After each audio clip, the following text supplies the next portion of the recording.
स्वागत है आप सभी का Vijay Singh study group channel में। मैं विजय सिंह। और फ्रेंड्स, पिछला लेक्चर हमने कंप्लीट किया था हाई कोर्ट से संबंधित, ठीक है। और मैंने आपको बताया था कि इस चैप्टर के बाद हम क्वेश्चन की प्रैक्टिस करेंगे, ठीक है। तो आज मैं उपस्थित हूँ आपके समक्ष हाई कोर्ट से संबंधित महत्वपूर्ण प्रश्नों के साथ, ठीक है। आई होप कि आप सभी जो है इसका उत्तर सही देंगे, ठीक है। तो जितने भी नए व्यूअर्स इस वीडियो को सुन रहे हैं उन सभी से मैं कह दूं कि अभी तक आपने चैनल को सब्सक्राइब नहीं किया है, आप जरूर से चैनल को सब्सक्राइब कर लें और पास के नोटिफिकेशन बेल के ऑल के बटन पर जरूर क्लिक करें ताकि मेरी सभी वीडियो का नोटिफिकेशन आपको मिल जाएगा, ठीक है फ्रेंड्स। तो फ्रेंड्स देखो, अब हम चर्चा करने जा रहे हैं पहले क्वेश्चन के साथ। देखो क्या कहता है। फर्स्ट क्वेश्चन कह रहा है कि हाईकोर्ट यानी उच्च न्यायालय में न्यायाधीशों की संख्या का निर्धारण कौन करता है। यानी मित्रों, जो हमारे हाई कोर्ट्स होते हैं, ठीक है, तो उसमें कितने न्यायाधीश होंगे यानी कितने जज होंगे, तो इन सभी का निर्धारण यानी उनकी निश्चित संख्या कौन करता है। संख्या उनकी निश्चित कौन करेगा कि किस हाई कोर्ट में कितने जज होंगे। तो देखिए ऑप्शन क्या कहता है कि पहला कह रहा है कि क्या राज्यपाल निर्धारित करता है, दूसरा कहता है क्या प्रधानमंत्री करेंगे, तीसरा कहता है कि संसद करेंगे यानी संसद करेगी, या चौथा राष्ट्रपति जो है हमारे उच्च न्यायालय में न्यायाधीशों की संख्या निश्चित करेंगे, ठीक है फ्रेंड्स। तो देखिए, जिन्होंने अगर मेरे लेक्चर सुने हैं उनको तो आई होप कि वो उसका उत्तर सही देंगे, लेकिन जो नए व्यूअर्स हैं वो हो सकता है कि इसका उत्तर गलत भी दें। और मैंने मित्रों पहले ही आपको कहा था कि मेरी इंडियन पॉलिटी यानी भारतीय राज्य व्यवस्था की इंडियन पॉलिटी की क्लासेज मेरी चल रही है और पिछला लेक्चर हमने हाई कोर्ट से संबंधित कंप्लीट किया ही था, ठीक है। तो नए व्यूअर्स जो भी नए व्यूअर्स इस वीडियो को सुन रहे हैं उन सभी से मैं कह रहा हूँ कि मेरे जो पिछला ही लेक्चर मैंने हाई कोर्ट से संबंधित जो मैंने कंप्लीट करवाया, और भी मित्रों अभी तक मैंने आपके समक्ष जो है 30 से अधिक चैप्टर कंप्लीट करवाए हैं, ठीक है। तो आप सभी चैप्टर्स को जरूर सुनिएगा मित्रों, बहुत ही अच्छी तरीके से मैंने आपको समझाया है। और मैंने पहले भी कहा है कि चाहे कोई सा भी आप एग्जाम ले लो, उसमें जो भी क्वेश्चन आते हैं ना, तो इस पॉलिटी बुक से संबंधित ही होते हैं, यानी इससे बाहर कोई ऐसा क्वेश्चन नहीं है वो कि बाहर आ जाए। और मैंने आपको ये भी बताया था कि जो IAS के लिए तैयारी करते हैं या स्टेट PSC है तो वो सभी इन बुक को पढ़ते हैं, ठीक है। तो वही मैं बात कर रहा हूँ कि अगर आपको एक बार में यानी आप ये चाहते हैं कि एक बार में ही मेरे को अच्छी तरह से मैं पढ़ लूँ, बार बार में मेरे को कहीं इधर उधर भटकना नहीं पड़े, तो मेरे लेक्चर्स आप ज़रूर सुनिए। और मैंने आपको पहले भी कहा कि हमें सुनने से ज़्यादा याद होता है, तो आप जो है लेक्चर्स को सुना करो, ठीक है। तो देखिए फ्रेंड्स, हम चर्चा कर रहे थे कि आखिर हाईकोर्ट में न्यायाधीशों की संख्या को निश्चित कौन करता है। देखो मैंने वहाँ भी बताया था, मैं आज फिर वापस से क्लियर कर रहा हूँ यहाँ पे कि राष्ट्रपति जो होते हैं ना, यानी हमने राष्ट्रपति पे ये अधिकार दिया था। मैंने कहा था आपको कि संविधान ने हमें ये नहीं बताया कि भैया कितनी हम हाईकोर्ट में संख्या रखेंगे जजों की, ठीक है। तो हमने राष्ट्रपति पर छोड़ दिया था, यानी राष्ट्रपति के विवेक पर हमने ये बात छोड़ दी थी कि भैया राष्ट्रपति जी आप ये निर्धारित करेंगे कि हाईकोर्ट में कितने जो है जज होंगे, क्लियर है। तो इस प्रकार से यहाँ इसका आंसर हमारा हो जाता है option number D is right answer, यानी राष्ट्रपति को हमने अधिकार दिया कि हाईकोर्ट में वो संख्या जजों की निर्धारित करेंगे, क्लियर है। आई होप कि आप अच्छी तरह से इसका उत्तर दे रहे होंगे। देखो नेक्स्ट क्वेश्चन क्या कहता है, बहुत ही हाई लेवल का क्वेश्चन है। वैसे मैंने सभी आपके समक्ष अच्छे क्वेश्चन रखे, लेकिन कुछ और भी यानी जो कहते हैं ना बहुत ही हाई लेवल के क्वेश्चन मैंने आपके समक्ष रखे। देखो क्या कहता है, अगर मित्रों आपने ये जो दूसरा नंबर का क्वेश्चन है, अगर आपने इसका आंसर सही दे दिया तो मित्रों आप जो है सही दिशा में जा रहे हैं, इसका मतलब आप अच्छी तैयारी कर रहे हैं, क्लियर। तो देखो क्या कहता है, ऑप्शन नंबर 1 कह रहा है, क्या ऑप्शन नंबर 1 कहता है कि निम्न कथनों पर विचार कीजिए। कह रहा है हाईकोर्ट का जज बनने के लिए किसी व्यक्ति को हाईकोर्ट या अन्य न्यायालयों में लगातार 10 वर्षों का अधिवक्ता का अनुभव होना चाहिए, ठीक है। यानी मित्रों कह रहा है कि अगर हमें हाईकोर्ट का जज बनना है तो हमारे पास हाईकोर्ट या अन्य जो न्यायालय होते हैं, चाहे सेशन कोर्ट हो या और भी अन्य न्यायालय, तो उसमें हमारे को लगातार 10 साल तक का वकालत यानी अधिवक्ता का मतलब वकील, तो हमें जो है 10 वर्षों का वकालत का अनुभव होना चाहिए, क्लियर। नेक्स्ट देखो दूसरा ऑप्शन कहता है कि हाईकोर्ट में कार्यकारी मुख्य न्यायाधीश की नियुक्ति राष्ट्रपति करता है, यानी कार्यकारी न्यायाधीश की नियुक्ति जो होती है वो क्या राष्ट्रपति करते हैं।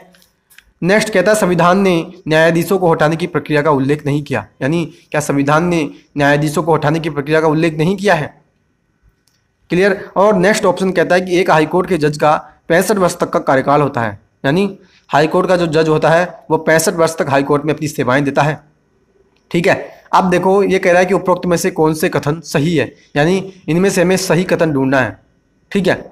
तो फ्रेंड्स बिल्कुल ध्यान से सुनिएगा डिटेल से मैं, और मित्रों ये क्वेश्चन तो एक है, लेकिन यहाँ आपको जो है बहुत बातें सीखने को पता चलेगी। देखो मैं आपको डिटेल से इसका डिस्कस करवा रहा हूँ। देखो क्या कह रहा है, कहता है कि हाई कोर्ट का जज बनने के लिए किसी व्यक्ति को उच्च न्यायालय या उच्च न्यायालयों में लगातार 10 वर्षों का अधिवक्ता का अनुभव होना चाहिए। बिल्कुल सही है मित्रों, ये बात बिल्कुल सही है। मैंने आपको वहाँ भी बताया था, और सुप्रीम कोर्ट का चैप्टर भी मैंने आपको बहुत पहले करवाया था, तब भी मैंने आपको वहाँ बताया था। क्या मैंने आपको वहाँ बताया था कि सुप्रीम कोर्ट का जज बनने के लिए भी हमारे को 10 वर्षों का वकील का अनुभव होना चाहिए। और एक प्लस पॉइंट मैंने आपको बताया था कि सुप्रीम कोर्ट का अगर आपको जज बनना है तो आपको कम से कम 5 वर्ष तक किसी हाई कोर्ट में पहले से जज होना चाहिए, ठीक है, और एक भारत का नागरिक तो होना ही चाहिए।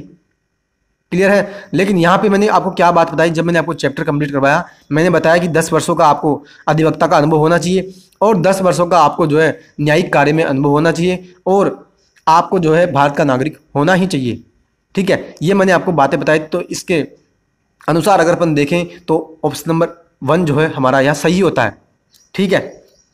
और देखो नेक्स्ट कहता है हाई कोर्ट में कार्यकारी मुख्य न्यायाधीश की नियुक्ति राष्ट्रपति करता है। बिल्कुल सही है मित्रों, कार्यकारी मुख्य न्यायाधीश जो होता है उसकी नियुक्ति राष्ट्रपति के माध्यम से की जाती है। यानी मैंने आपको क्या बताया था, मैंने आपको ये बताया था कि मान लीजिए मैंने वहाँ पे जो है 3 परिस्थिति आपको बताई थी कि अगर मान लो जो हमारे हाई कोर्ट के जो जज हैं, कौन से हाई कोर्ट के मुख्य जज, चीफ जस्टिस की मैं बात कर रहा हूँ, अगर वो मान लीजिए दिवालिया हैं या वो काम करने में अक्षम है, ठीक है, या वो मान लीजिए काम अच्छे से नहीं कर रहे हैं, तो उस समय क्या करते हैं हम, या उनका पद रिक्त होता है, ठीक है, या वो अनुपस्थित होते हैं, तो उस परिस्थिति में जो हमारे राष्ट्रपति होते हैं वो क्या करते हैं, उसी हाई कोर्ट के जज को, यानी उसी हाई कोर्ट के किसी जज को कार्यकारी मुख्य न्यायाधीश का, यानी कार्यकारी मुख्य न्यायाधीश का पदभार दे देते हैं। जैसे हम बात करते थे ना कि अगर राष्ट्रपति का पद किसी परिस्थिति में खाली हो जाए तो हम कार्यकारी राष्ट्रपति बना देते हैं किसको, उपराष्ट्रपति को, वैसा ही हम यहाँ पे काम करते हैं। और मैंने यही एग्जाम्पल आपको हाई कोर्ट के चैप्टर में भी दिया था।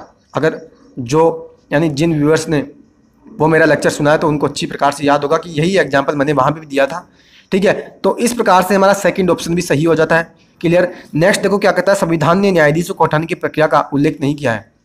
क्या मित्रों, संविधान ने हमारे को क्या यह प्रक्रिया नहीं बताई कि हम जो है महाभियोग लगाते हैं, ठीक है, जो हम न्यायाधीशों पर जो महाभियोग लगाते हैं, क्या हम संविधान के माध्यम से लगाते हैं या हमने कोई और प्रक्रिया बताई है, ठीक है फ्रेंड्स। और फ्रेंड्स अगर आप ये सोच रहे हो कि ये जो हमारा ऑप्शन है संविधान ने न्यायाधीशों को हटाने की प्रक्रिया का उल्लेख नहीं किया है, ठीक है, अगर आप इसको गलत सोच रहे हो तो मित्रों आप जो है सही नहीं सोच रहे, क्योंकि ये सही ऑप्शन है। क्योंकि संविधान ने न्यायाधीशों को उठाने की प्रक्रिया का उल्लेख नहीं किया है, बिल्कुल नहीं किया है। जो हम महाभियोग लगाते हैं यानी जो हम महाभियोग लगाते हैं वो संविधान ने थोड़ी ही बताया है हमारे को। हमने तो केवल राष्ट्रपति के बारे में महाभियोग की जो चर्चा हमने की थी ना अनुच्छेद 61 में, जब मैंने आपको राष्ट्रपति का चैप्टर बताया और मैंने वहाँ भी बताया था कि राष्ट्रपति पर जो हम महाभियोग लगाते हैं वो तो हम संविधान के माध्यम से लगाते हैं, यानी संविधान ने हमारे को वो प्रक्रिया दी है, अनुच्छेद 61 के माध्यम से हम लगाते हैं। लेकिन हम जो यहाँ पे बात करते हैं ना न्यायाधीशों पर जो हम महाभियोग लगाते हैं वो हम संविधान के माध्यम से नहीं लगाते। हमने तो बात की थी न्यायाधीश जांच अधिनियम की, मैंने आपको वहाँ भी चर्चा की थी कि न्यायाधीश जांच अधिनियम 1968 हमें यह प्रक्रिया बताता है, जो हम न्यायाधीशों पर जो हमारी महाभियोग की प्रक्रिया है वो हम न्यायाधीशों पर महाभियोग लगाने की प्रक्रिया हम न्यायाधीश जांच अधिनियम 1968 के माध्यम से लगाते हैं, न कि संविधान के माध्यम से, ठीक है। तो संविधान ने न्यायाधीशों को हटाने की प्रक्रिया का उल्लेख नहीं किया, बिल्कुल नहीं किया है, ये सही है। और देखो नेक्स्ट क्या कहता है, एक हाईकोर्ट के जज का 65 वर्ष तक का कार्यकाल होता है। बिल्कुल गलत है मित्रों, एक हाईकोर्ट के जज का केवल और केवल 62 वर्ष तक का कार्यकाल होता है और सुप्रीम कोर्ट के जज का 65 वर्ष तक का कार्यकाल होता है। क्लियर है।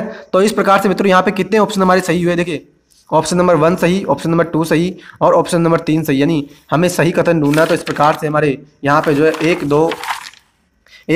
2 और 3 ऑप्शन जो है हमारे यहाँ पे सही हो जाने चाहिए, ठीक है। तो इस प्रकार से 1, 2 and 3 option number C is right answer यहाँ पे हो जाएगा। क्लियर है। आई होप कि आपने अच्छी प्रकार से इसका उत्तर दिया होगा। अब देखो नेक्स्ट क्वेश्चन क्या कहता है, क्वेश्चन नंबर 3 है कि निम्न में से किसके द्वारा हाई कोर्ट की स्वतंत्रता सुनिश्चित की गई, यानी इन बातों में से किसके द्वारा हम ये पता लगा सकते हैं, यानी हमें किन के माध्यम से ऐसी जानकारी मिलती है कि हाँ हाई कोर्ट जो होगा वो एक स्वतंत्रता पूर्वक यानी एक फ्रीडम के साथ अपना काम करेगा। तो क्या कार्यकाल की सुरक्षा के माध्यम से, कार्यपालिका से पृथक्करण के माध्यम से, ठीक है, और संचित निधि पर भारित व्यय के माध्यम से, या उपरोक्त सभी के माध्यम से। यानी मित्रों जो हम बात करते हैं ना कि हाई कोर्ट एक स्वतंत्रता पूर्वक काम करता है, यानी उसको किसी भय या पक्षपात के अनुसार वो काम नहीं करता, तो कार्यकाल की सुरक्षा बिल्कुल सही है मित्रों, हमने उसको कार्यकाल की सुरक्षा उपलब्ध कराई है। अब कैसे? वही तो हम जो महाभियोग लगाते हैं केवल उसी के माध्यम से ही तो हम उसको हटा सकते हैं, ठीक है। और न्यायाधीशों के आचरण पर हम बहस नहीं कर सकते, उसको हमने कंटेम्प्ट ऑफ कोर्ट की शक्ति दी। तो जितनी भी मैंने आपको वहाँ बातें बताई थी, ठीक है, अभिलेख का न्यायालय है और कार्यपालिका से पृथक्करण है, ठीक है। अनुच्छेद 50 की जो हम बात करते हैं कि जो हमारी न्यायपालिका है वो कार्यपालिका से पृथक होगी, ठीक है। और संचित निधि पर भारत में बिल्कुल सही है कि भारत जो हमारी संचित निधि है, ठीक है, राज्य की जो संचित निधि है उसके माध्यम से हम उसको वेतन देते हैं, ठीक है। और भारत की संचित निधि के माध्यम से हम उसको पेंशन देते हैं। क्लियर है? तो इस प्रकार से यहाँ पे सारे ही ऑप्शन सही हो जाते हैं। तो इसका मतलब उपरोक्त सभी यहाँ पे सही हो जाएगा, यानी option number D is right answer. यानी हमारी जो स्वतंत्रता की बात हम करते हैं, इन तीनों के माध्यम से हम ये पता लगा सकते हैं कि हाँ, हमारा जो हाईकोर्ट है वो एक स्वतंत्रता पूर्वक, एक आज़ादी पूर्वक, एक फ्रीडम के साथ काम करेगा। क्लियर है? नेक्स्ट देखो क्या कहता है, निम्न में से कौन से क्षेत्राधिकार हाईकोर्ट के पास नहीं है। यानी कौन से क्षेत्राधिकार हैं, कौन से अधिकार ऐसे हैं कि हाईकोर्ट के पास वो नहीं है। ऑप्शन नंबर ए कहता है सलाहकारी क्षेत्राधिकार, बी कहता है मूल क्षेत्राधिकार, सी कहता है न्यायिक समीक्षा की शक्ति, और डी कहता है ए व बी दोनों, या ई कहता है ए बी और सी तीनों। अब मित्रों, क्षेत्राधिकार की मैंने वहाँ पे बातें आपसे की थी, सुप्रीम कोर्ट के चैप्टर में मैंने आपको डिटेल से समझाया था, और हाई कोर्ट के चैप्टर में मैंने आपको डिटेल से समझाया कि कौन कौन से क्षेत्राधिकार जो है हमारे हाई कोर्ट के पास होते हैं। यानी अधीनस्थ न्यायालयों पर नियंत्रण, न्यायिक समीक्षा की शक्ति, ठीक है, और भी मैंने आपको बहुत सी शक्तियाँ वहाँ पे बताई थी। तो देखो, जब मैंने सुप्रीम कोर्ट का चैप्टर आपको बताया था ना मित्रों, तब मैंने आपको बताया, और मैंने संसद के टॉपिक में बताया, राष्ट्रपति के टॉपिक में भी मैंने आपको बताया था। अनुच्छेद 143 की मैंने कई बार आपसे चर्चा की है कि आर्टिकल 143 के माध्यम से हमारे जो राष्ट्रपति होते हैं वो सुप्रीम कोर्ट से सलाह मांगते हैं, केवल और केवल सुप्रीम कोर्ट से, और केवल भारत में एक ही ऐसा न्यायालय है जो राष्ट्रपति को सलाह देगा, और वो है सुप्रीम कोर्ट। इसका मतलब हाई कोर्ट के पास सलाहकारी क्षेत्राधिकार है ही नहीं, ठीक है। और देखो नेक्स्ट क्या कहता है, मूल क्षेत्राधिकार। यानी जब मैंने सुप्रीम कोर्ट का आपको चैप्टर बताया तब ये मूल क्षेत्राधिकार यानी सलाहकारी और मूल दोनों क्षेत्राधिकार मैंने आपको उस समय बताए थे कि मूल क्षेत्राधिकार का मतलब या क्या है कि केवल मूल का मतलब केवल सुप्रीम कोर्ट के पास ही वह अधिकार है। यानी क्या बताया था मैंने, केंद्र और राज्यों के बीच अगर विवाद हो जाए तो उस विवाद का जो निपटान होता है, उसका विवाद का जो है समाधान कौन करता है, तो वो सुप्रीम कोर्ट करता है, ठीक है। तो मूल क्षेत्राधिकार जो है वो हाई कोर्ट के पास नहीं है। नेक्स्ट देखो क्या कहता है, न्यायिक समीक्षा की शक्ति यानी जुडिशियल रिव्यू। और जुडिशियल रिव्यू के बारे में मैं तो आपसे अलग से डिस्कस कर चुका हूँ। यानी सुप्रीम कोर्ट की जो प्लेलिस्ट बनी हुई है मेरे चैनल पर, उसमें ही तो मैंने अलग से आपके समक्ष न्यायिक समीक्षा, न्यायिक सक्रियता, जनहित याचिका और सुप्रीम कोर्ट से संबंधित महत्वपूर्ण प्रश्न, ये पाँचों जो वीडियो है वो प्लेलिस्ट में डली हुई है। तो न्यायिक समीक्षा की जो हम बात करते हैं ना, कि जो कानून होते हैं उस कानूनों को असंवैधानिक घोषित कर देता है हमारा सुप्रीम कोर्ट और हाई कोर्ट, ठीक है। तो यानी दोनों के पास ये अधिकार है न्यायिक समीक्षा का, यानी हाई कोर्ट के पास भी है और सुप्रीम कोर्ट के पास भी है। तो कह रहा है क्या कि हाई कोर्ट के पास कौन से अधिकार नहीं है, तो इसका मतलब न्यायिक समीक्षा तो है, तो सी तो नहीं होना चाहिए, ठीक है। और सलाहकारी और मूल मित्रों, यानी डी ऑप्शन हमारा यहाँ पे सही हो जाएगा कि ए और बी यानी सलाहकारी क्षेत्राधिकार और मूल क्षेत्राधिकार, दोनों क्षेत्राधिकार हमारे हाई कोर्ट के पास नहीं है। आप इस बात को बिल्कुल याद रखना मित्रों, क्लियर है। नेक्स्ट क्वेश्चन देखो क्या कहता है, हाई कोर्ट मूल अधिकारों के उल्लंघन होने पर किस अनुच्छेद के तहत रिटें जारी करता है। यानी इस बात की तो मित्रों मैंने कई बार, यानी 10 से अधिक बार तो मैं कब चर्चा कर चुका हूँ, यानी 10 से अधिक बार तो मैंने इसकी चर्चा अभी तक कर ली है। और चाहे मूल अधिकार हो, सुप्रीम कोर्ट का हो, हाई कोर्ट का हो, ठीक है। और बीच बीच में भी ये प्रावधान तो आता ही रहता है, मूल अधिकारों की जब भी बात आती है तो मैं ये प्रावधान आपको जरूर बताता हूँ कि अनुच्छेद 32 के माध्यम से हम सीधे सुप्रीम कोर्ट जा सकते हैं हमारे मूल अधिकार का अगर उल्लंघन हो, और आर्टिकल 226 के तहत हम सीधे हाई कोर्ट जा सकते हैं अगर मूल अधिकार का हमारा उल्लंघन हो, ठीक है। तो वही बात यहाँ पे आ रही कि मूल अधिकारों के उल्लंघन होने पर किस अनुच्छेद के तहत रिटें जारी करता है हाई कोर्ट। अनुच्छेद 32 के तहत, 108 के तहत, 143 के तहत और कोई नहीं।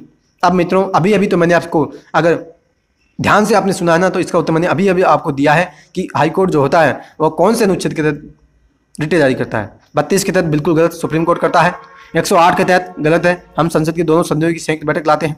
आर्टिकल 143 के तहत गलत है, हम जो है राष्ट्रपति को सलाह देते हैं सुप्रीम कोर्ट के द्वारा।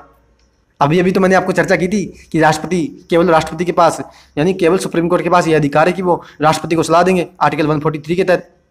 और कोई नहीं, बिल्कुल इसका उत्तर कोई नहीं होगा, क्योंकि कोई नहीं में हमारे जो 226 आ जाता है, आर्टिकल 226 जो है वो कोई नहीं में आ गया, यानी इसका मतलब ऑप्शन नंबर डी यहाँ पे राइट आंसर हो जाएगा। क्लियर है? तो मित्रों, आपको क्वेश्चन कैसे कैसे लग रहे हैं बिल्कुल मेरे को कमेंट बॉक्स में आप जरूर करना।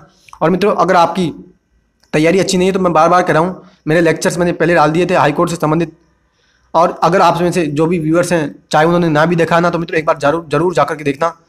आपने शायद ही इतना डिटेल में कहीं पढ़ा होगा।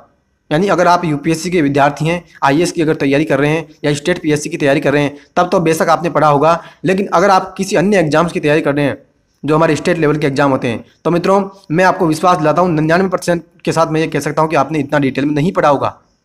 आप एक बार जाकर के मेरे लेक्चर्स को सुनिए, आप खुद विश्वास करोगे इतना डिटेल से मैंने आपको वहाँ बताया है। और इतना, यानी कई बार हम देखते हैं ना कि हमारे को पढ़ने को तो मिल जाता है, लेकिन जो मटेरियल होता है ना मित्रों लिखने का, नोट्स भी तो है हमारे को, जो हमारे बार बार रिवाइज करेंगे। और बुकों में, यानी बुक हम जब लेकर के आते हैं तो बुक हमारी समझ में नहीं आती, तो इसलिए तो मैंने आपको बुक उठाई है, तभी तो मैंने आपको बुक सीधे समझाई है कि बुक के माध्यम से ही मैं आपको समझा रहा हूँ कि बुक में क्या लिखा है, उसका क्या मतलब है। और इतना डिटेल से मैंने आपको समझाया कि शायद ही आपको कोई इतना समझाए, और बार बार मैंने जोर देकर के समझाया है। और जहाँ भी अगर यानी अतिरिक्त जानकारी जहाँ भी निकलती है मैं वहाँ पे जरूर आपको बताता हूँ। तभी मैं कह रहा हूँ कि आप जरूर से लेक्चर्स को सुनिए। और मैंने कई बार आपको कहा है, जितना आप ज़्यादा सुनोगे उतना ही दिमाग में चीज़ें फिट होगी, उतना ही आप कम भूलोगे। और कई बार मैंने आपको ये भी बात बताई है कि हमारा जो दिमाग है वो ऐसे है, यानी मैं एग्जाम्पल दे रहा हूँ, मैंने यहाँ पे कोई मैं माइंड की एनाटॉमी नहीं बता रहा कि हाँ शारीरिक विज्ञान उसका ऐसा है, नहीं। दिमाग जो हम बात करते हैं दिमाग ऐसा है, इसमें हम जैसे चीज़ें डालते हैं वो निकलती जाती है, नीचे से निकलती जाती है। तो जितना हम डालेंगे उतना निकलेगी, यानी बार बार हम डालेंगे ना तो कुछ समय के लिए इसमें बनी रहेगी, और एक बार डालोगे तो वो निकल गई।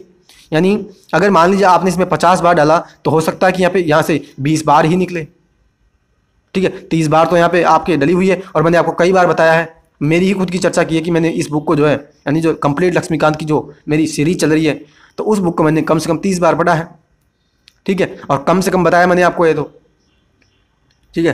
तो इस कारण से मैं कह रहा हूँ कि अगर आप इतनी बार, यानी इतनी बार मेरी तरह, हो सकता है आप ना पढ़ पाएँ, लेकिन अगर मान लीजिए आप 10 या 12 बार भी अगर मेरे लेक्चर्स को सुन लेते हैं तो हो सकता है कि उसमें 5 या 6 बार की चीज़ें आपके निकले, तो 5 या 6 बार की तो आपके दिमाग में बची रहेगी। तो इस कारण से मित्रों इतनी बार मैंने जब इसको बुक को पढ़ा है ना, तो मेरे दिमाग में जो है बार बार चीज़ें जो है रिवाइज हो जाती है, तो ज़्यादा मैं भूलता नहीं हूँ। और भूलने की तो ये ऐसा थोड़ी है कि मैं नहीं भूलता, सभी भूलते हैं। भूलने की तो सभी की टेंडेंसी है, सभी की यानी मनुष्य की प्रवृत्ति है। भूलोगे तो आप, यानी आप रिवाइज नहीं करोगे तो भूलोगे। और एग्जाम क्वालिफाई करने का यही फंडा है कि आप जो है बार बार चीज़ों को रिवीजन करते रहिए, ठीक है। तो इसका मैंने आपको यहाँ उत्तर बता दिया कि आर्टिकल 226 के तहत हम जो है सीधे हाई कोर्ट जा सकते हैं अगर हमारे मूल अधिकार का उल्लंघन होता है तो। क्लियर है? नेक्स्ट देखो क्या कहता है। नेक्स्ट क्वेश्चन कह रहा है कि न्यायाधीशों को किस आधार पर उनके पद से हटाया जा सकता है। यानी मित्रों जो हमारे न्यायाधीश है हाई कोर्ट के हो या सुप्रीम कोर्ट के, और स्पेशली मैं यहाँ हाई कोर्ट की बात कर रहा हूँ, लेकिन मैंने आपको कई बार कहा है हाई कोर्ट और सुप्रीम कोर्ट का जो बेसिक कंसेप्ट है वो ज़्यादा कठिन नहीं है, दोनों में समानताएं हमारे को देखने को मिलती है। तो वही फ्रेंड्स यहाँ पे बात कर रहा है कि न्यायाधीश जो होते हैं ना, उनको किन आधार पर, यानी किस आधार पर हम उसको हटाएंगे उसके पद से।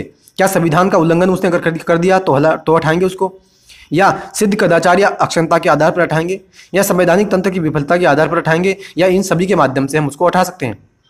अब मित्रों जिसने मेरा लेक्चर्स को अच्छी तरह से सुना है तो वो इसका जवाब आसानी से दे देगा और तुरंत दे देगा, लेकिन जिसने नहीं सुना तो उसको कठिनाई आएगी इसका उत्तर देने में।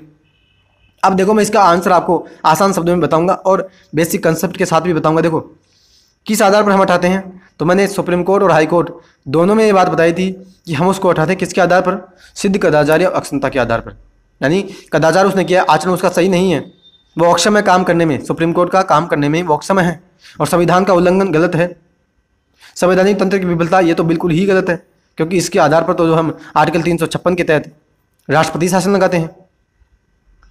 क्लियर है? तो उपरोक्त सभी तो ऐसे ही गलत हो जाएगा। तो इसका मतलब यहाँ पे ऑप्शन नंबर बी जो है यहाँ राइट आंसर हो जाएगा। यानी कदाचार और अक्षमता के आधार पर हम उसको उसके पद से हटा सकते हैं, चाहे सुप्रीम कोर्ट का न्यायाधीश हो या हाई कोर्ट का, दोनों में ही मित्रों यही प्रावधान लागू होता है। आप इस बात को कान खोल के समझ लीजिए, दोनों में हम सिद्ध कदाचार और अक्षमता के आधार पर उसको हटाएंगे उसके पद से। और जो प्रक्रिया है वो प्रक्रिया मैंने आपको बताया थी किस माध्यम से हम उसको हटाते हैं, जो महाभियोग की प्रक्रिया है न्यायाधीश जांच अधिनियम 1968 के माध्यम से। क्लियर? नेक्स्ट देखो क्वेश्चन नंबर 7 है, बिल्कुल हाई लेवल का आपके समक्ष फिर से क्वेश्चन उपस्थित है। देखो क्या कहता है, ये कह रहा है कि न्यायाधीश की महाभियोग की प्रक्रिया के संदर्भ में कौन सा कथन सही है। मित्रों वही बात आ गई, न्यायाधीश की महाभियोग की प्रक्रिया के बारे में अब हम चर्चा करने वाले हैं डिटेल से। देखो क्या कहता है, न्यायाधीश पर महाभियोग लगाने के लिए लोकसभा में 100 सदस्य तथा राज्यसभा में 50 सदस्यों का हस्ताक्षर जरूरी होता है प्रस्ताव पर। ठीक है। नेक्स्ट कहता है अध्यक्ष या सभापति प्रस्ताव को अस्वीकार नहीं कर सकते। ऑप्शन नंबर सी है संसद के दोनों सदनों से विशेष बहुमत से प्रस्ताव पारित होना जरूरी है। और लास्ट ऑप्शन नंबर डी है कि हाईकोर्ट के जज पर महाभियोग की प्रक्रिया सुप्रीम कोर्ट के जज के समान ही है। ठीक है। और हमें यहाँ पे जो है सही कथन ढूंढना है। तो मित्रों मैं डिटेल से अब डिस्कशन करने जा रहा हूँ, ध्यान से आप सुनिएगा। देखो ऑप्शन नंबर ए क्या कहता है, न्यायाधीश पर महाभियोग लगाने की प्रक्रिया लोकसभा में 100 सदस्य और राज्यसभा में 50 सदस्यों का हस्ताक्षर जरूरी होता है प्रस्ताव पर। बिल्कुल सही है मित्रों, मैंने वहाँ बताया था क्या कि जब हम महाभियोग लगाते हैं तो जो प्रस्ताव हम लेकर के आते हैं, अगर हमें प्रस्ताव लेकर के आना है महाभियोग लगाने के लिए किसी जज पर, ठीक है, अगर हम लोकसभा में लेकर के आ रहे हैं तो जो प्रस्ताव हम लेकर के आएंगे उस पर लोकसभा के 100 सदस्यों ने साइन किया होना चाहिए, यानी 100 सदस्य उस पर साइन करते हैं पहले। क्लियर है। राज्यसभा में हम लेकर के आएंगे तो 50 सदस्य उस पर साइन करेंगे। क्लियर। आई होप कि आपको ये बात समझ में आई। ठीक है, तो ये हमारा सही है। दूसरा देखो अध्यक्ष और सभापति प्रस्ताव को अस्वीकार नहीं कर सकते। बिल्कुल गलत है मित्रों, बिल्कुल वो स्वीकार कर सकते हैं, अस्वीकार भी कर सकते हैं। और मैंने आपको एग्जाम्पल भी दिया था कि जो हमारे एक जज थे हाल ही में, यानी एक करंट अफेयर्स का मुद्दा है कि हमारे शायद दीपक मिश्रा जज थे, तो उनको जो है हटाने के लिए राज्यसभा में हम प्रस्ताव लेकर के आए थे, यानी विपक्षी दल राज्यसभा में प्रस्ताव लेकर के आया था और हमारे जो उपराष्ट्रपति हैं यानी राज्यसभा के जो सभापति हैं उन्होंने उस प्रस्ताव को स्वीकार नहीं किया था। ये मैंने आपको एग्जाम्पल भी दिया था अभी हाईकोर्ट के ही चैप्टर में और सुप्रीम कोर्ट के चैप्टर में मैंने आपको ये एग्जाम्पल दिया था। तो इसका मतलब वो उसको अस्वीकार कर सकते हैं। जो हम कह रहे हैं कि अस्वीकार नहीं कर सकते, बिल्कुल कर सकते हैं, स्वीकार भी कर सकते हैं, तो ये गलत है। नेक्स्ट देखो संसद के दोनों सदनों से विशेष बहुमत से प्रस्ताव पारित होना जरूरी है। बिल्कुल सही है मित्रों। अगर वे विशेष बहुमत से प्रस्ताव पारित नहीं होगा, यानी विशेष बहुमत का मतलब मैंने क्या होता है, 2/3 बहुमत। ठीक है। और अलग से मैंने इसकी वीडियो भी डाली हुई है, राजनीतिक शब्दावली के नाम से मेरे चैनल पर अलग से प्लेलिस्ट डली हुई है। उसमें मैंने जो हमारी 2/3 बहुमत है, यानी साधारण बहुमत, विशेष बहुमत और पूर्ण बहुमत और विशेष बहुमत प्लस आधे से अधिक राज्यों का समर्थन। मित्रों इतना आसान शब्दों में मैंने आपको समझाया है, आप मेरे कहने से एक बार उसको जाकर के देखिए। अगर कहीं भी आपको कन्फ्यूजन है नहीं, यानी जो हम सुनते हैं ना कि सदन के कुल सदस्यों का 2/3 बहुमत और उपस्थित और मतदान करने वालों का 2/3 बहुमत, यही मित्रों यही तो कन्फ्यूजन है कि उपस्थित और मतदान करने वालों का बहुमत ये आपको समझ नहीं आता। इतना डिटेल से मैंने आपको समझाया है और बिल्कुल ऐसे पेन पेपर के माध्यम से मैंने आपको समझाया कि एग्जाम्पल देखिए कि हाँ 2/3 बहुमत कितना होता है, उपस्थित और मतदान का मतलब कितना होता है, तो ज़रूर से आपको उसको देखना चाहिए। ठीक है। तो 2/3 बहुमत हमें मिलना चाहिए, तब जाकर के हम उसको उठाएंगे। बिल्कुल सही है। और हाई कोर्ट के जज पर महाभियोग की प्रक्रिया सुप्रीम कोर्ट के जज के समान ही है। बिल्कुल सही है मित्रों। जैसे हम हाई कोर्ट के जज पर महाभियोग लगाते हैं वैसे कि वैसे हम सुप्रीम कोर्ट के जज पर महाभियोग लगाते हैं, और वही प्रक्रिया है जो हमारी 3 सदस्य कमेटी बनती है। ठीक है। केवल उस कमेटी में अगर हम सुप्रीम कोर्ट के जज के खिलाफ अगर महाभियोग लगा रहे हैं तो वहाँ सुप्रीम कोर्ट का मुख्य न्यायाधीश आ जाता है, और अगर हाई कोर्ट के जज के लिए हम महाभियोग लगा रहे हैं तो उस 3 सदस्य कमेटी में हाई कोर्ट का मुख्य जज आ जाता है। इसके अलावा एक प्रख्यात न्यायविद होता है और भारत का मुख्य न्यायाधीश होता है। तो ये जो प्रक्रिया है ना दोनों की समान ही है मित्रों। मैंने सुप्रीम कोर्ट के चैप्टर में भी आपको ये बात बताई थी और मैं आज फिर से बता रहा हूँ, और हाई कोर्ट में भी मैंने आपको बताया था कि महाभियोग दोनों का समान है। और मैं फिर से कह रहा हूँ कि महाभियोग की प्रक्रिया हमने संविधान के द्वारा नहीं दी, संविधान ने हमें कोई महाभियोग की प्रक्रिया नहीं दी है। महाभियोग की प्रक्रिया जो हमने लाई है वो न्यायाधीश जांच अधिनियम 1968 के माध्यम से हमने हाई कोर्ट के और सुप्रीम कोर्ट के जजों पर महाभियोग की प्रक्रिया लेकर के आया है। क्लियर। तो इस प्रकार से मित्रों हमें क्या देखना था कि कौन से कथन यहाँ पे सही है, तो इस प्रकार से हमारे यहाँ पे जो है ऑप्शन नंबर बी गलत हो जाता है। ठीक है। तो इस प्रकार से अगर हम देखें तो ऑप्शन नंबर बी यहाँ गलत है, इसमें भी आएगा, उपरोक्त में भी गलत है, 2 हमारे बचे। ठीक है। ऑप्शन नंबर बी को हमारे निकाल दीजिए और बाकी 3 सही हैं, तो ए सी और डी, यानी ऑप्शन नंबर ए सी और डी ऑप्शन नंबर 1 हमारा यहाँ पे राइट आंसर हो जाएगा। क्लियर है कि आई होप कि आपको ये बात अच्छी तरह से समझ में आई। ठीक है मित्रों, और जो हमारी महाभियोग की प्रक्रिया है वो मैंने आपको हाई कोर्ट के और सुप्रीम कोर्ट के दोनों के चैप्टर में बताई हुई है। अगर जो भी व्यूअर्स उसको सुनना चाहते हैं, देखना चाहते हैं, तो आप जो है जाकर के हाई कोर्ट का और सुप्रीम कोर्ट का अलग से चैप्टर यानी अलग से प्लेलिस्ट मैंने बनाई हुई है आपकी हेल्प के लिए। ठीक है, उस प्लेलिस्ट में आपको सारा चैप्टर मिल जाएगा हाई कोर्ट का, और ये क्वेश्चन वाली जो प्लेलिस्ट है वो भी आपको उसमें ही मिल जाएगी आने वाले समय में। ठीक है, तो देखो नेक्स्ट क्वेश्चन हमारा क्या कहता है, 8वां नंबर क्वेश्चन है कि एक उच्च न्यायालय से दूसरे उच्च न्यायालय में न्यायाधीश का स्थानांतरण कौन करता है। अब यानी क्या करा मित्रों, एक हाई कोर्ट से दूसरे हाई कोर्ट में अगर मान लीजिए हमारे को किसी जज का ट्रांसफ़र करना है तो कौन करेगा, किसके पास ये शक्ति है? क्या हमारे सीजेआई के पास है? क्लियर है? या फिर हमारे प्रेसिडेंट के पास है? क्लियर है? या फिर हमारे हाई कोर्ट के मुख्य न्यायाधीश के पास है, यानी चीफ जस्टिस ऑफ जो हमारे हाई कोर्ट होते हैं। ठीक है, और क्या राज्यपाल के पास है, या फिर उपरोक्त में से कोई नहीं के पास है? ठीक है, तो मित्रों वहाँ भी मैंने आपको इसके बारे में डिटेल से डिस्कशन किया था कि हमारे जो न्यायाधीश होते हैं उसका हम ट्रांसफ़र किसके माध्यम से करते हैं। तो सीजेआई के माध्यम से बिल्कुल गलत है, यानी सीजेआई की सहायता हम जरूर लेते हैं लेकिन सीजेआई ट्रांसफ़र नहीं करता, राष्ट्रपति करता। बिल्कुल सही है, राष्ट्रपति ही करता है। मित्रों आप इस बात को याद रखना, हाईकोर्ट का ट्रांसफ़र यानी हाईकोर्ट के एक जज का ट्रांसफ़र दूसरे हाईकोर्ट में हम जो करते हैं वो राष्ट्रपति के द्वारा करते हैं, और राष्ट्रपति सलाह लेते हैं उसमें किसकी? सीजेआई की सलाह लेते हैं। क्लियर है?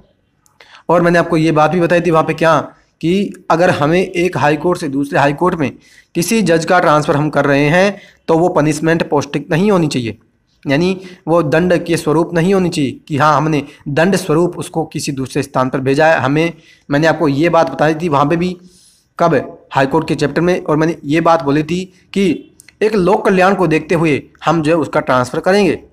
यही शब्द मैंने वहाँ पे भी यूज़ किया था और आज मैं फिर से यूज़ कर रहा हूँ कि लोक कल्याण के आधार पर ही हम एक हाई कोर्ट से दूसरे हाई कोर्ट में किसी जज का ट्रांसफ़र करेंगे। एक पनिशमेंट पोस्टिंग उसकी नहीं होनी चाहिए।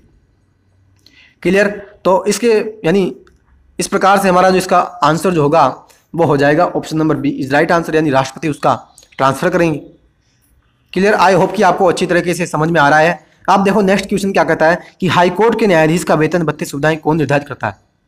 यानी हाई कोर्ट को कितना हम वेतन देंगे, कितनी उसको तनख्वाह मिलेगी, कौन कौन से उसको फैसिलिटीज मिलेगी, ठीक है, कितने उसको अलाउंस मिलेंगे, तो उनके बारे में कौन निर्धारित करेगा? क्या राष्ट्रपति करेंगे, या संसद करेगी, या राज्य का विधानमंडल करेगा, या राज्यपाल करेंगे? यानी मित्रों ये बात मैंने यानी ये जो क्वेश्चन है ना, इसका क्वेश्चन का उत्तर मैंने आपको हाई कोर्ट और सुप्रीम कोर्ट दोनों में बताया था क्या कि उसका जो निर्धारण होता है ना वेतन का, वो करती है कौन? संसद करती है। क्लियर है फ्रेंड्स? यानी संसद उसका वेतन और भत्ते निर्धारित करेगी समय समय पर। क्लियर? नेक्स्ट देखो मित्रों अंतिम क्वेश्चन है हमारा और कह रहा है कि हाईकोर्ट के न्यायाधीश की पेंशन, यानी हाईकोर्ट का जो न्यायाधीश होता है उसको पेंशन हम कहाँ से देते हैं? ठीक है, राज्य की संचित निधि से, भारत की संचित निधि से, भारत की लोक लेखा निधि से, और उपरोक्त में से कोई नहीं। यानी मित्रों हाईकोर्ट के चैप्टर में मैंने आपको डिटेल से डिस्कशन किया था और मैंने एक विशेष बात इस संदर्भ में मैंने आपको बताई थी क्या कि जो हमारा हाईकोर्ट होता है उसको हम वेतन देते हैं कहाँ से? राज्य की संचित निधि से। लेकिन मित्रों ये बात मैंने वहाँ पे क्या बताई थी कि वेतन तो हम राज्य की संचित निधि से देते हैं लेकिन उसको जो पेंशन दी जाती है वो हम देते हैं भारत की संचित निधि से। बहुत ही मित्रों इंपॉर्टेंट बात है कि वो राज्य का यानी वो एक राज्य का हाईकोर्ट का न्यायाधीश है लेकिन हम उसको पेंशन कहाँ से दे रहे हैं? भारत की संचित निधि से। और यही बात मैंने आपको वहाँ बताई थी कि वेतन देते हैं राज्य की संचित निधि से और पेंशन देते हैं भारत की संचित निधि से। मित्रों बहुत ही इंपॉर्टेंट बात है, आप इसको दिमाग को खोल के याद रख लेना। ठीक है, तो ऑप्शन नंबर बी हमारा यहाँ पे राइट आंसर हो जाता है कि राज्य की संचित निधि से हम उसको वेतन देते हैं। क्लियर है फ्रेंड्स? तो आई होप कि आपको अच्छी तरीके से आज समझ में आया होगा। और मित्रों मैंने भरपूर प्रयत्न किया है मेरा आपको सरल से सरल शब्दों में समझाने का। ठीक है, और मैं बार बार आपसे कह रहा हूँ आप जितना लेक्चर्स को सुनोगे उतना आपको ज़्यादा याद होगा। ठीक है, और कई बार मैंने आपको कहा है कि मेरी इंडियन पॉलिटी की क्लासेस चल रही है, आप मेरे लेक्चर्स को सुनते रहिए, यानी मेरे साथ आप बने रहोगे ना तो कंप्लीट पॉलिटी आपकी हो जाएगी और बार बार आपको भटकने की जरूरत नहीं है। मित्रों मैं फिर कह रहा हूँ जितना आप भटकोगे उतना आप भटकते ही रह जाओगे, आपकी कभी भी पॉलिटी तैयार नहीं होगी। ये मेरा मेरा दावा है आपसे, ठीक है। और मित्रों, अब हम मिलते हैं अगले लेक्चर में और कोई नई वीडियो के साथ, ठीक है। और मेरी मित्रों कंप्लीट एम लक्ष्मीकांत की पॉलिटी की सीरीज चल रही है, ठीक है। और जिन्होंने भी, चाहे हाई कोर्ट का चैप्टर है और जो भी चैप्टर्स नहीं देखे हैं, तो मैंने अभी तक लगभग 30 से 35 चैप्टर मैं आपको करवा चुका हूँ। तो आप जो जरूर से मेरे चैप्टर्स को सुनिएगा, चाहे मूल अधिकार हो, नीति निर्देशक तत्व हो, हाई कोर्ट, सुप्रीम कोर्ट, संसद, राज्य विधानमंडल, प्रधानमंत्री, राष्ट्रपति, उपराष्ट्रपति, केंद्रीय मंत्रिपरिषद, संविधान का निर्माण, संविधान संशोधन, ठीक है। एनसीईआरटी मेरी चल ही रही है। इसके अलावा मित्रों जो अंतर वाली सीरीज है, राजनीतिक शब्दावली की जो प्लेलिस्ट है, उसमें आपको मिल जाएगी कि साधारण विधेयक, धन विधेयक, वित्त विधेयक, संविधान संशोधन विधेयक, इनमें आखिर अंतर क्या है, ठीक है। साधारण बहुमत, विशेष बहुमत प्लस आधे से अधिक राज्यों का समर्थन, ठीक है। पूर्ण बहुमत, इसमें अंतर क्या है, ठीक है। और मूल अधिकार निर्देशक तत्वों में अंतर क्या है, आखिर मार्शल लॉ का मतलब क्या होता है, ठीक है। राष्ट्रीय आपातकाल और मार्शल लॉ में अंतर क्या है। तो ये जो अंतर वाली जो बातें होती है ना, वो भी मैंने आपकी समझ में रखी है, और आई होप कि मैंने आपको वहाँ डिटेल से समझाने में भरपूर प्रयत्न किया है, ठीक है। तो फ्रेंड्स, अब हम मिलेंगे अगले लेक्चर में और कोई नई वीडियो के साथ। तब तक के लिए हैव अ नाइस डे। जय हिंद, जय भारत, वंदे मातरम।